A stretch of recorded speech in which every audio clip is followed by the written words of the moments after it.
on YouTube or you're streaming this on the many podcast apps that I plan on throwing this on, thank you for tuning in.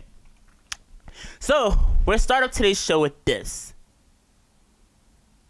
Oklahoma City Thunder and now former head coach Billy Donovan have agreed to part ways with each other.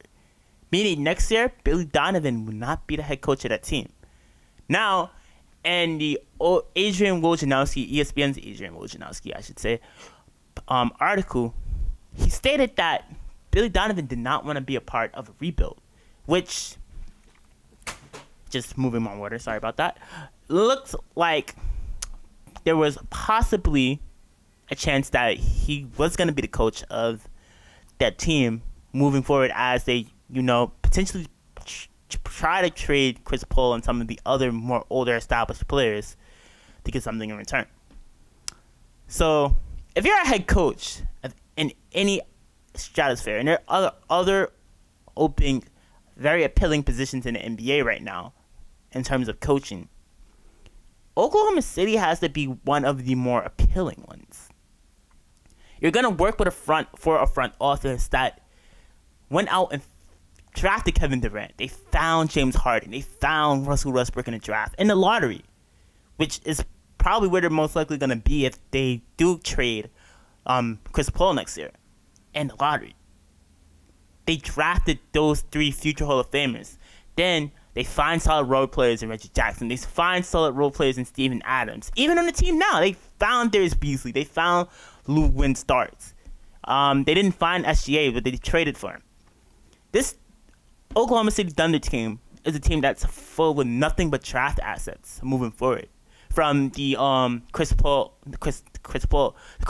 Russell Westbrook, and Paul George trade.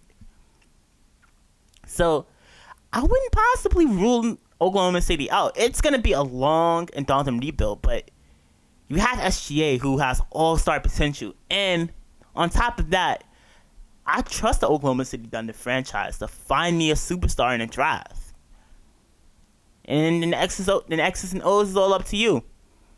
But the Thunder front office is a really smart front office, so I wouldn't rule out the possibility of being the next head coach of the Oklahoma City Thunder if I was a Jason Kidd or a Ty Lue. Now, there are other very, very, very appealing head coaching seats in the NBA right now. There's the Sixers, there's the Pelicans, there's the I was about to say the Blazers, excuse me. There's the Sixers, Pelicans, Pacers, Bulls, and I know the Nets filled theirs with Steve Nash. So, and a huge possibly, I feel like the best seat to me, if you're looking to win a championship, has to be the Sixers. They have to be the Sixers. You're playing the East, the easier conference. The first 3 letters in the East is EAS, the easier. You got Joel Embiid and Ben Simmons. You're playing in Philly. If you're the guy who wins a championship in Philly, you're gonna be loved forever. They love AI. AI has done nothing but brought that city. Has done nothing but took them to the finals. So that just goes to show you, if you're the guy who wins in Philadelphia, then you're the man for life.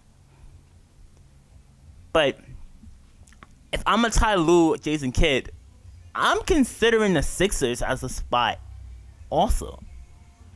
Like, if you're not somebody who wants to do a rebuild, you want to win now, why not Philadelphia? New Orleans is a rebuild. They have Zion Williamson, they have Brandon Ingram, exciting young team. That's still a rebuild. They're still pieces away. Chicago, once again, another exciting young team. Zach LaVine, Lloyd Marketing, Wendell Carter, the point guard whose name, Kobe White.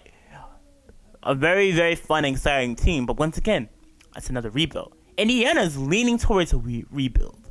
Because if they lose Victor Oladipo, then what? Yeah, you're still going to get this competitive team, but it really wouldn't make sense to continue to be a 6th, 5th seed in the Eastern Conference. Because swept in the first round. Like, you might as well just tear it down and rebuild. If you're looking to win now, you go with Philadelphia. If you're looking for to be the head coach of a fun, young, exciting team, then maybe New Orleans or Chicago or in Oklahoma City, like I said. But the most appealing seat to me is the Philadelphia 76ers. So last night in the NBA playoffs, moving on, peep the segue, transition. We've seen the underdog